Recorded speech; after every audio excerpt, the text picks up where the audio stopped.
Welcome you student in our class. Today we are going to start class 9 science chapter 1. The chapter 1 is matter in our surroundings. Means हम आज इस chapter के अंदर पढ़ेंगे matter क्या होता है और हमारे सराउंडिंग उसका क्या क्या नेचर है, क्या क्या प्रॉपर्टीज है, किस तरीके से मैटर है, वो हम उसका जो स्ट्रक्चरल फॉर्मेशन है वो किस तरीके से हो रखा है, वो सब चीज़ें इस चैप्टर के अंदर पढ़ेंगे. तो my name is Navneet and I am your science teacher. तो चलिए शुरुआत करते हैं हमारे चैप्टर की.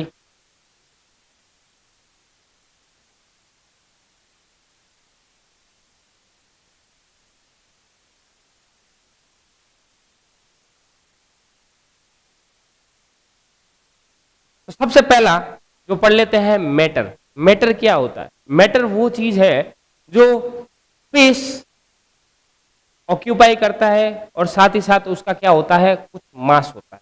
उसको हम क्या बोलते हैं? मैटर. तो इसकी डेफिनेशन यहां लिखा, मैटर इज एनीथिंग. मैटर वो है जो ऑक्यूपाई करता है स्पेस को एंड साथ ही साथ उसका क्या होता है, मास होता है. क्या होता है? उसको हम बोलेंगे मैटर. क्या बोलेंगे? मैटर. मैटर वो वाला मैटर नहीं कि हाँ चलो दोस्त आज आ जाओ मैटर हो गया, वो मैटर नहीं. हम यहाँ मैटर के बारे में बात कर रहे हैं, इसका मतलब होता है द्रव्य. ओके, क्लियर है मेरी बात? चलिए अब बात करते हैं क्लासिफिकेशन ऑफ मैटर्स की. तो मैटर्स का क्लासिफिकेशन करते हैं, किस तरीके से क्या होता है वो देखते हैं. Early Indian philosophers classified in the form of 5 basic elements. तो मैटर को उन्होंने 5 क्लासिक जो है कैटेगरी में डिवाइड किया था. वो कौन कौन सी थी? Air, earth, fire, sky and water, जिसको पंचभूत या पंच तत्व कहते हैं, जिससे हम भी बने हुए हैं. ठीक है, जैसे ह्यूमन भी बना है वो इसी से बना है, एटमॉस्फेयर सब इससे ही मिलकर बने हुए हैं. कौन सा? Air, earth, fire, sky and water, जिसको पंच तत्व कहते हैं. क्लियर है मेरी बात? आगे, on the basis of the physical state matter. तो फिजिकल स्टेट के मैटर मतलब उसकी जो फिजिकल फॉर्मेशन है उसके अकॉर्डिंग उसको कैटेगराइज किया गया है. सॉलिड, लिक्विड और गैस, 3 कैटेगरी में डिवाइड किया गया है, सॉलिड, लिक्विड और गैस. इसका एग्जांपल आप देख सकते हो, जैसे आप टेबल है, टेबल को देख रहे हो, टेबल क्या है? सॉलिड. वाटर जो लेते हो वो क्या है? लिक्विड. और जो आपके घर में जो एलपीजी आती है वो क्या है? गैस. जो एयर आ रही है वो क्या है? गैस. तो on the basis of chemical composition matter is classified as pure and mixer. और केमिकल कंपोजिशन के अकॉर्डिंग मैटर को प्योर और इम्प्योर,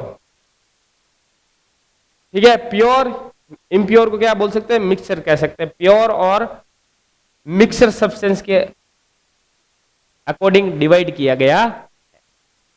प्योर सब्सटेंस में बी एलिमेंट और कंपाउंड्स. प्योर जो सब्सटेंस है वो एलिमेंट हो सकते हैं या कंपाउंड हो सकते हैं. और मिक्सर्स में बी होमोजीनियस मिक्सचर्स और हेट्रोजीनियस मिक्सचर्स. तो मिक्सचर क्या होता है? तो 2-3 अलग अलग तरीके के जो कंपाउंड्स या एलिमेंट्स मिलकर उसको बना देते हैं, उसको बोलते हैं मिक्सर. ओके. और होमोजीनियस और हेट्रोजीनियस किस तरीके से डिवाइड कर सकते हैं? होमो मीन्स होता है सेम, मतलब सेम टाइप के जो एलिमेंट्स मिलकर अगर कोई मिक्सचर्स बनाते हैं या कंपाउंड मिलकर मिक्सचर्स बनाते हैं तो उसको बोलते हैं होमोजीनियस मिक्सचर.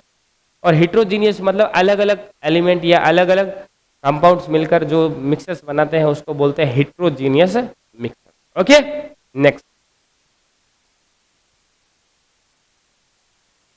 नेक्स्ट है physical nature of matter. Matter का फिजिकल नेचर कैसा होता है उसके बारे में बात करते हैं. Matter is made up of particles. Matter है वो पार्टिकल से मिलकर बना है. जैसे आप देखते हो घर के अंदर आपने चीनी देखी होगी, शुगर, और आपने सॉल्ट नमक देखा होगा, तो अलग अलग क्रिस्टल क्रिस्टल फॉर्मेशन में है. तो उन पार्टिकल से फॉर्म से क्या बना? वो मैटर बना हुआ है. The particles of matter are very tiny. बहुत छोटे छोटे होते हैं. जैसे देखा आपने शुगर के जो पार्टिकल्स है वो कितने होते हैं? छोटे छोटे से क्रिस्टल फॉर्म के अंदर होते हैं. और साथ ही साथ आपके सॉल्ट के अंदर देखे होंगे क्रिस्टल फॉर्मेशन के अंदर होते हैं छोटे छोटे से particles. The particles of matter have space between them. और उनके बीच में स्पेस होता है. The particles of matter are continuously moving, तो particle of matter continuous move होता रहता।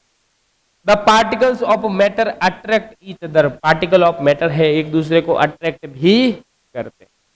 तो देखिए ये डिफरेंट डिफरेंट एक्टिविटीज है। अगर आपको मैं समझाना चाहूँ तो ऐसे कह सकते हैं, the particle of matter very tiny, छोटे छोटे पार्टिकल्स होते हैं वो आपने देखे होंगे, और पार्टिकल्स हैव स्पेस। तो आपने देखा होगा जब भी आप नींबू पानी बनाते हो, लेमनेड, तो नींबू पानी के अंदर आप क्या करोगे, सबसे पहले पानी लिया, पानी के अंदर जैसे चीनी और नमक डाल के मिलाओगे, तो आप कुछ टाइम बाद जब स्टीर करते रहोगे तो कुछ टाइम बाद आप देखोगे कि नमक और चीनी है वो क्या हो गया, कंप्लीटली वहां से गायब हो गया, पानी के अंदर मिल गया। तो वहां पर मतलब क्या हुआ, जो चीनी और जो मतलब शुगर के और सॉल्ट के जो पार्टिकल है, वो जो स्पेस था किसके, वाटर के पार्टिकल्स के बीच में, वहां जाकर वो सेट हो गए। जहां से हमें ये पता चला कि मैटर्स के बीच में क्या होता है, स्पेस रहता है।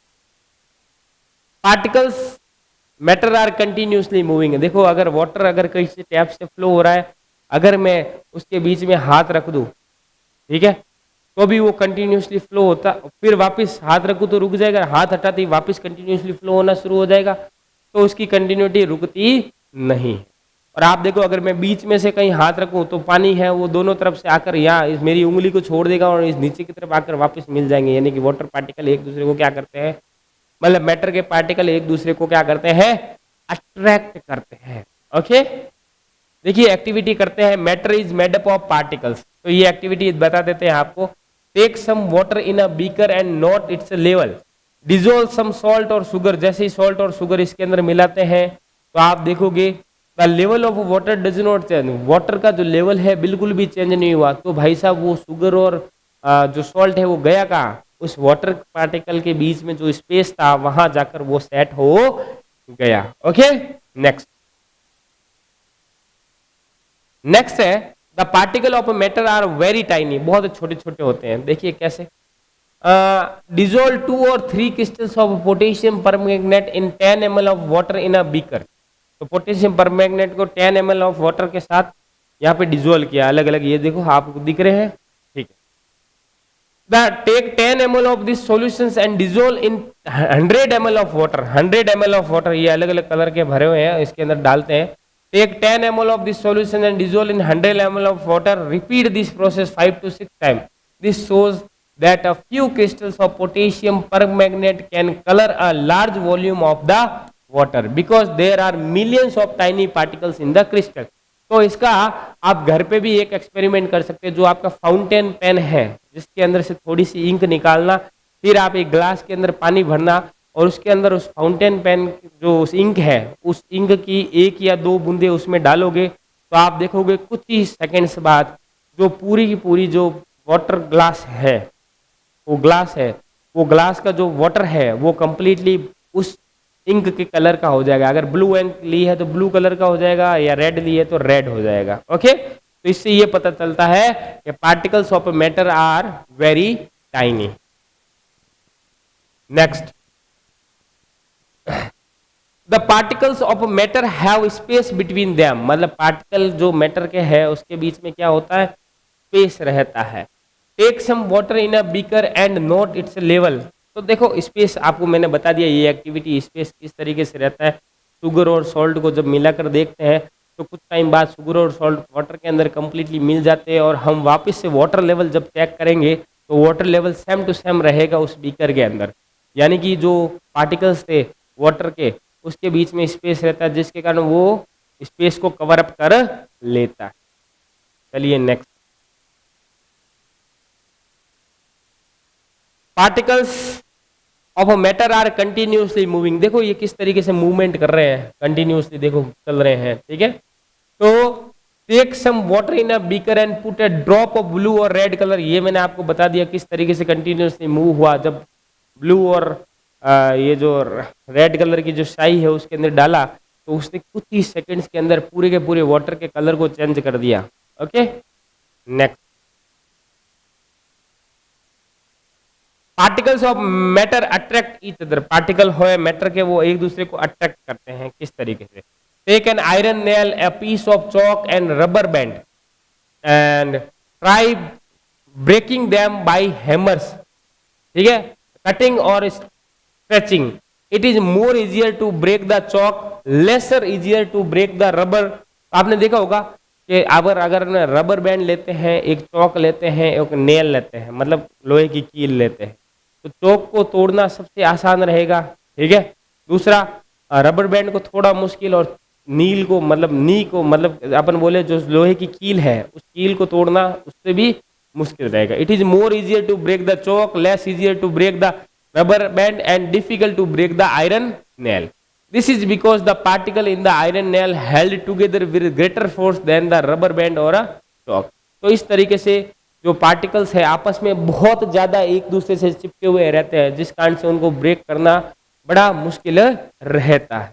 Okay, next, state of matter. Matter की जो स्टेट के बारे में देखते हैं, कौन कौन सी स्टेट रहती है, उसकी क्या क्या प्रॉपर्टीज है वो देखते हैं। Matter exist in 3 different states, they are, कौन कौन सी, एक होती है सॉलिड, एक होती है लिक्विड और तीसरी होती है गैस। मैटर की 3 डिफरेंट स्टेट है, सॉलिड, लिक्विड और गैस। जैसे वाटर के फॉर्म में देखें तो वाटर को अगर मैं जाके फ्रीज में रख दूं तो फ्रीज में रखते ही वो क्या बन जाएगा बताओ, फ्रीज में रखते ही वो बन जाएगी आपकी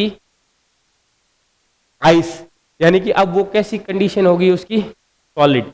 जैसे ही रूम टेम्परेचर पर रखूंगा तो वो रहेगा लिक्विड, जैसे ही एक गैस पे ले जाकर उसको गर्म कर दूं तो वो गैसेस कंडीशन में चली जाएगी। ओके, तो प्रॉपर्टीज ऑफ सॉलिड, सबसे पहले सॉलिड के बारे में देखते हैं। तो देखो सॉलिड किस तरीके से, ये जो ब्रिक दिख रही है आपको, इस ब्रिक का स्ट्रक्चर आप देखो किस तरीके से ये पार्टिकल है एक दूसरे से एक कनेक्टेड है आपस में। ओके, तो solids have definite shape, solid के अंदर बहुत ज्यादा डेफिनेट एक फिक्स शेप रहता है।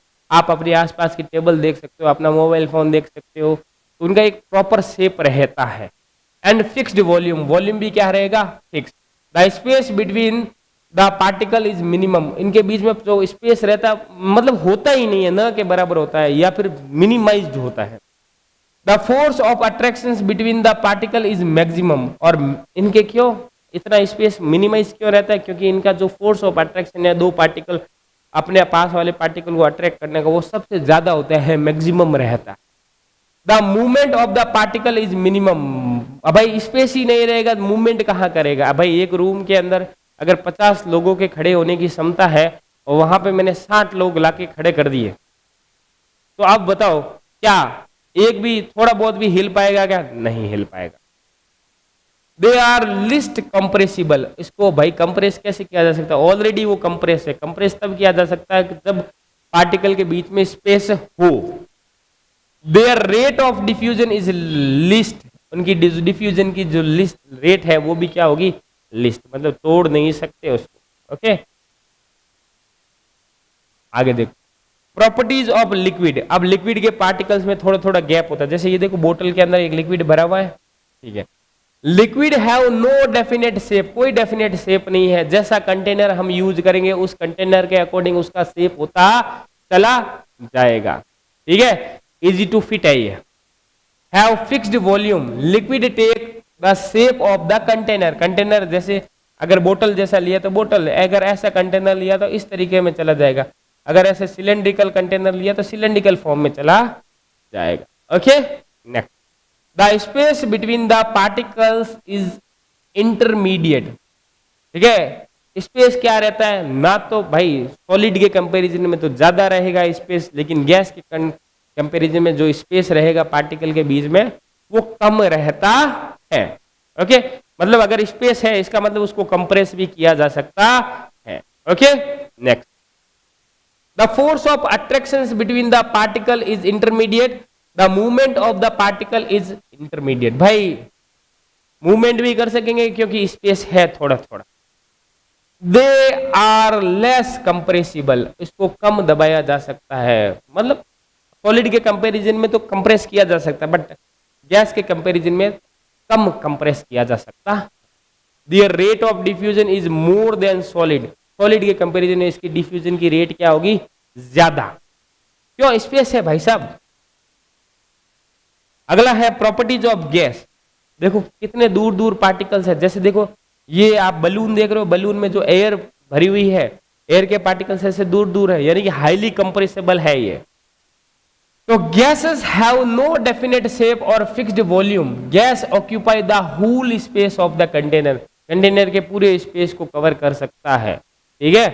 The space between the particle is maximum, maximum space रहता है पार्टिकल के बीच में। अगर स्पेस मैक्सिमम रहेगा तो अट्रैक्शंस क्या रहेंगे, अट्रैक्शन फोर्स रहेगा मिनिमम।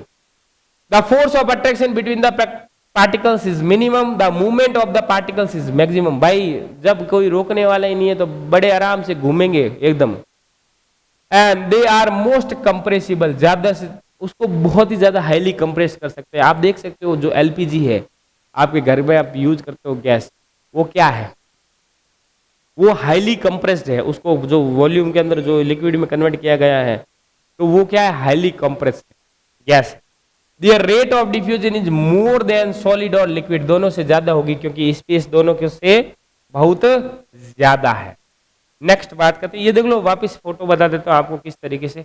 ये गैस है, गैस के पार्टिकल किस तरीके से दूर दूर रहते हैं। लिक्विड में देखो स्पेस इस गैस के कंपैरिजन में कम रहता है लेकिन सॉलिड के कंपैरिजन में ज्यादा रहता है। इनका एक डेफिनेट शेप होता है, इस कारण से सॉलिड के अंदर सारे पार्टिकल्स एक दूसरे से क्या होते हैं, कनेक्टेड होते हैं, ठीक है। ये सॉलिड, लिक्विड और गैस क्लियर है। सारी पिक के अंदर हर एक चीज आपको क्लियर हो गई होगी। चलिए आगे बढ़ते हैं। अब बात करते हैं चेंज ऑफ स्टेट। एक स्टेट से दूसरे स्टेट में किस तरीके से चेंज होता है, क्या क्या उसको नाम दिया गया है, क्या क्या उसकी डेफिनेशन है, क्या क्या उसका प्रोसेस है, वो वन बाय वन करके हम यहां पर देखते हैं। ओके चलते हैं। द चेंज ऑफ स्टेट में when a solid is heated, जब सॉलिड कोई भी सॉलिड आइटम है उसको हीटअप किया गया यानी कि गर्म किया गया तो आप देखते हो वो कन्वर्ट हो जाता है किसमें, लिक्विड में। सॉलिड को हीट किया तो किसमें कन्वर्ट हो गया, लिक्विड में। तब क्या होगा, when liquid is heated it changes to gas, तो लिक्विड को जब हीट किया तो किस में कन्वर्ट हो गया, गैस। ओके तो इस तरीके से जो स्टेट का जो चेंज है वो होता रहता है और इस स्टेट के चेंज को, इस प्रोसेस को क्या क्या नाम देते हैं वो अपन पढ़ते हैं वन बाय वन कर। when gas is cooled it change, gas को वापस कूल डाउन किया गया तो वापस लिक्विड, लिक्विड को वापस कूल डाउन किया गया तो क्या बन जाएगा, सॉलिड। ओके यहाँ पे एग्जांपल ले सकते हैं आइस का। आइस को गर्म करने पर क्या बने, आइस होता कैसा है, सॉलिड में होता है, गर्म करने पर ये बन जाता है लिक्विड में, वो यानी कि वाटर फॉर्म में बन जाएगा। और वाटर को और गर्म किया तो किस में कन्वर्ट हो जाएगा, ये वेपर के फॉर्म में, ठीक है। वेपर को कूल डाउन किया तो ये बन जाएगा आपके किसमें, बताओ बताओ, ये बन जाएगा वापस से वाटर में, और वाटर को कूल डाउन किया तो ये वापस बन जाएगा आइस। तो इस तरीके से ये चलता रहता है। ओके ये प्रोसेस है जिसके अंदर स्टेट का चेंज हो रहा। देखो the particles are close together and can not move about, यानी कि देखो ये सा प्रोसेस जिसके अंदर लिक्विड है, ठीक है, मतलब सॉलिड है वो लिक्विड में कन्वर्ट होता है, उस प्रोसेस को बोलते हैं मेल्टिंग। और जब लिक्विड है वो गैस में कन्वर्ट होता है, इस प्रोसेस को क्या बोलेंगे, फटाक से कमेंट में लिख के बताइए, आपके कमेंट का इंतजार रहेगा। नेक्स्ट देखिए सॉलिड है, सॉलिड को हीटअप किया तो लिक्विड में कन्वर्ट हुआ, लिक्विड को हीटअप किया तो किस में कन्वर्ट हुआ, गैस, ठीक है। तो जब लिक्विड को हीटअप करेंगे तब गैस में कन्वर्ट होता है, तो इस प्रोसेस को बोलते हैं बॉइलिंग। क्या बोलते हैं, बॉइलिंग। ओके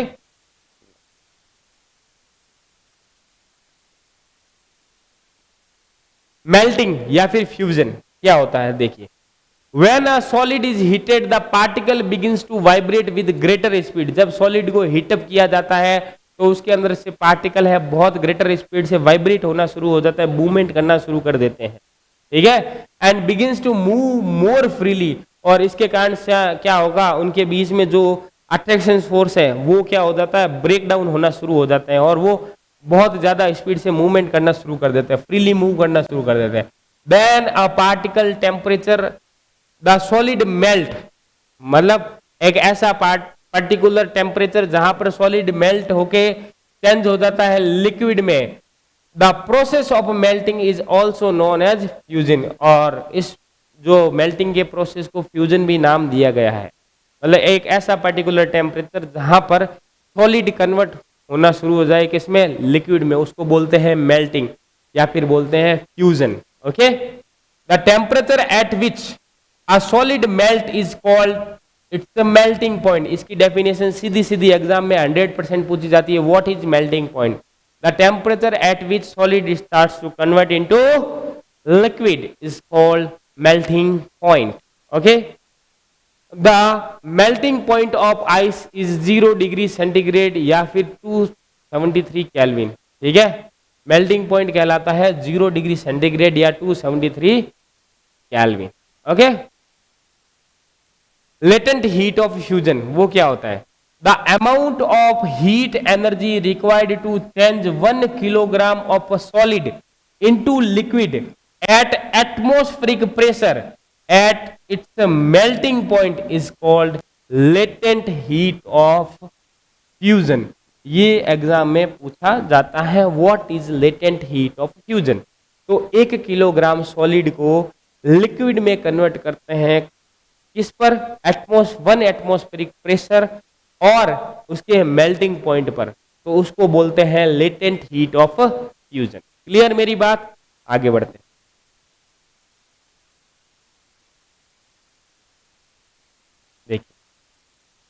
बॉइलिंग, बॉइलिंग क्या होता है, बॉइलिंग ऐसा प्रोसेस है जहां पर लिक्विड स्टार्ट हो जाता है कन्वर्ट होना किसमें, gas. When a liquid is heated, its particle begin to move even faster than at a particular temperature the liquid begins to boil and change into gas या फिर वेपर में convert होना शुरू हो जाता है। जैसे ये बर्नर लगाया तो देखो ये किस तरीके से बूंदे ऊपर की तरफ उठ रही है। Boiling is a bulk phenomenon, when a liquid boils the bulk of the liquid change into vapor, the temperature at which a liquid start boiling is called its boiling point। मतलब एक ऐसा टेम्परेचर जहां पर liquid start हो जाता है क्या करना, बॉइल होना। ओके, तो इस तरीके के टेम्परेचर को बोलते हैं boiling temperature, boiling point. The boiling point of water is 100 degree centigrade या फिर 373 केल्विन कहा जाता है। ठीक है, लेटेंट हीट ऑफ वेपोराइजेशन, इसका भी ध्यान रखना, ये भी डेफिनेशन पूछा जाता है। The amount of heat energy required to change 1 kilogram of liquid into gas at atmospheric pressure its boiling point is called the latent heat of vaporisation. यानी कि यहां पर एक ऐसी एनर्जी, ऐसी हीट की एनर्जी जो रिक्वायर होती है 1 किलोग्राम लिक्विड को किसमें कन्वर्ट करने के लिए, गैस में कन्वर्ट करने के लिए, at 1 atmospheric pressure at its boiling point, उसको बोलते हैं लेटेंट हीट ऑफ वेपोराइजेशन। आगे देखो इस तरीके से ये लेटेंट हीट ऑफ वेपोराइजेशन यहाँ पे टेम्परेचर मेजर कर रहा है, देखो ये 100 डिग्री पे इसको मेजर कर रहा है। ओके, नेक्स्ट है effect of temperature on a molecular motion.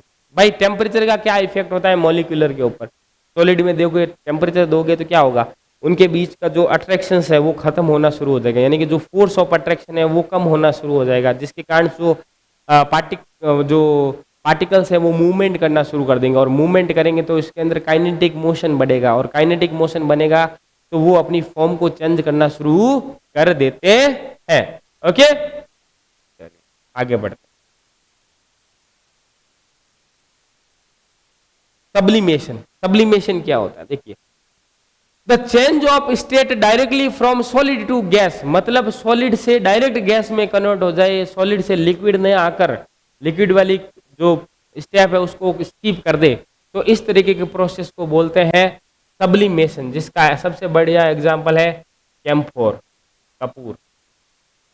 Okay, तो देखो ये चाइना डिश का एक एक्सपेरिमेंट किया गया, इफ सॉलिड कैम्फोर या फिर ammonium chloride is heated it change it to vapour, and vapour को जब वापस ठंडा करते हैं वापस वो किस में कन्वर्ट हो जाता है, सॉलिड में। तो इस तरीके से ये बर्नर लगाकर यहाँ पर चाइना डिश के अंदर ये अमोनियम क्लोराइड सॉलिड इसको सॉलिडिफाइड में रखा, तो आपने यहाँ देखो कॉटन लगा के रख देते हैं, कॉटन में इसने गैसेस फॉर्म में इसको स्टोर कर लिया, अमोनियम क्लोराइड वेपर्स ये देखो इस तरीके से यहाँ पे ये बने हुए हैं सारे अमोनियम क्लोराइड वेपर, और इसको ठंडा करेंगे तो वापस क्या हो जाएगा, ये सॉलिड में चला जाएगा।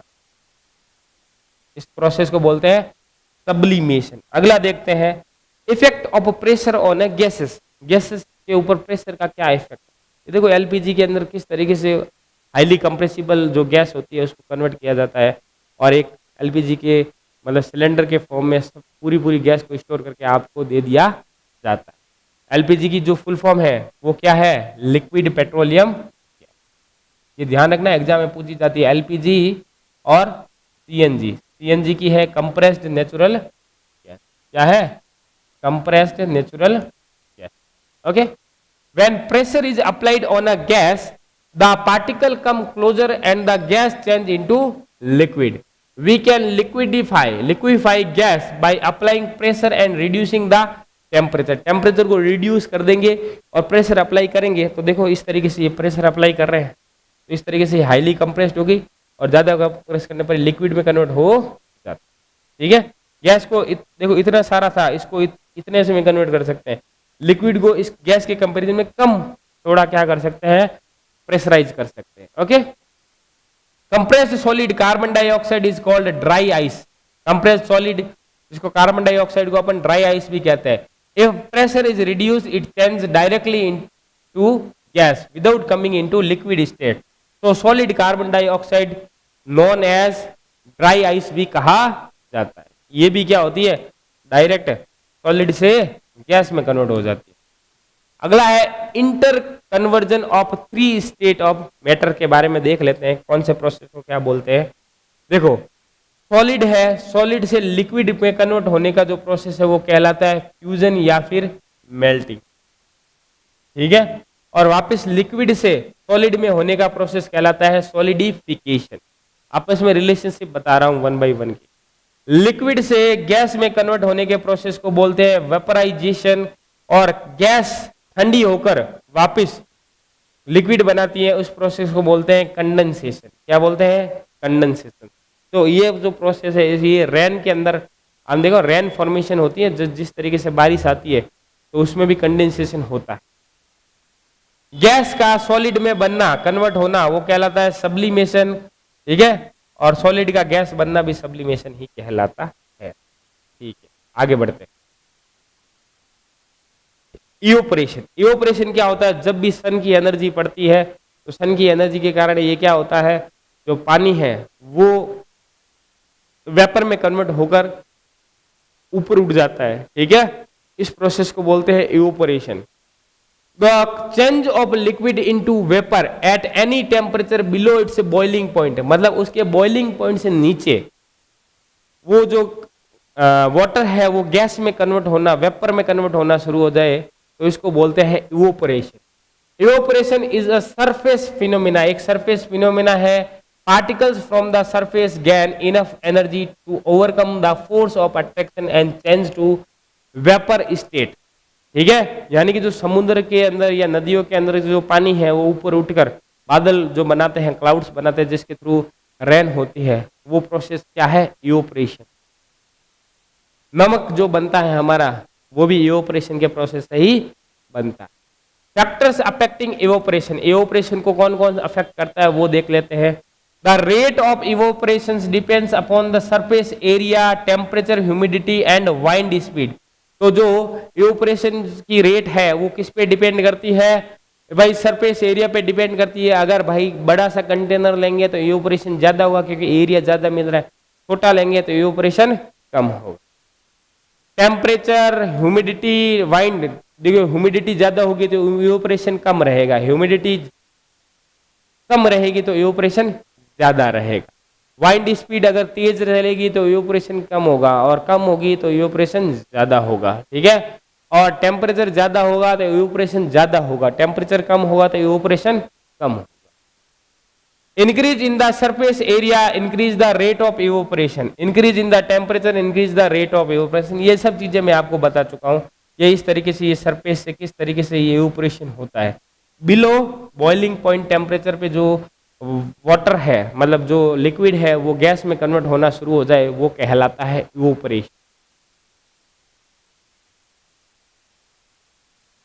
अब देखते हैं इवोपरेशन कॉजिंग कूलिंग। तो आपने देखा होगा इवोपरेशन के कारण ही हम कूलिंग कूलिंग मतलब ठंडा ठंडा महसूस करते हैं। देखिए, when a liquid evaporate the particle of the liquid absorb the heat from the surrounding। Liquid क्या करता है, जैसे ही इवोपरेट करता है वाटर पार्टिकल को, तो क्या करता है, एब्जॉर्ब करता है हीट को, कहां से, अपने सराउंडिंग के, और तो सराउंडिंग बिकम्स कोल्ड, जिसके कारण उसके सारी सराउंडिंग क्या हो जाती है, ठंडी ठंडी हो जाती है। People sprinkles water on the roof और open ground because drilling, because during evaporation water absorb heat makes the hot surface को। आपने देखा वो गर्मियों के दौरान अपने घर के चारों तरफ या मिट्टी अगर है तो उसके अंदर पानी का छिड़काव किया जाता है, पानी को स्प्रिंकल किया जाता है, ताकि अपने सराउंडिंग का एरिया जितना भी है वो जो वाटर है वो उस एनर्जी को, जो हीट को है वो एब्जॉर्ब कर ले और अपने सराउंडिंग जो एरिया है उसको ठंडा बना दे, कोल्ड कर दे, ओके, कूल कर दे। During summer we sweat more because during evaporation the sweat absorb the heat from our body making the body cool। तो जो गर्मियों के दौरान हमें जो पसीना आता है, एक्चुअल में पसीना आने का मेन रीजन वो है ताकि हमारी बॉडी का टेम्परेचर मेंटेन कर पाए, यानी कि इवोपरेशन के कारण ही हम अपनी बॉडी के टेम्परेचर को मेंटेन कर पाते हैं, और हमारी बॉडी के टेम्परेचर बाहर भले कैसा ही हो लेकिन हमारा बॉडी का टेम्परेचर एकदम कूल रहता है because of sweating. Wearing cotton cloth in summer, तो आप देखो समर में कैसे कॉटन के सूती के कपड़े पहनने चाहिए, जो कि हमें क्या रखता है, कूल रखता है, because cotton absorb the sweat, when the sweat evaporate it absorb the heat from the our body making the body cool. आपने देखा कूलर भी क्या करता है, इवोपरेट करता है, तभी तो हमारे क्या होता है, ठंडी ठंडी हवाएं आती है। ठीक है, आगे देखते हैं, देखो किस तरीके से ये कूलर है वो काम करता है, वो ये प्रोसेस है, ये डेजर्ट कूलर है। तो थैंक यू, आज हमने ये चैप्टर है कंप्लीट कर लिया है। होप आप इस चैप्टर की जो सारी के सारे जो टॉपिक मैंने पढ़ा है वो एग्जैक्टली आपने सही ध्यान से सुने होंगे, क्लियर हो गए होंगे आपके। तो ये जो वीडियो है अपने दोस्तों के साथ शेयर कीजिए, वीडियो को लाइक कीजिए, वीडियो पे कमेंट कीजिए और चैनल को सब्सक्राइब कीजिए। Thank you class, have a good day.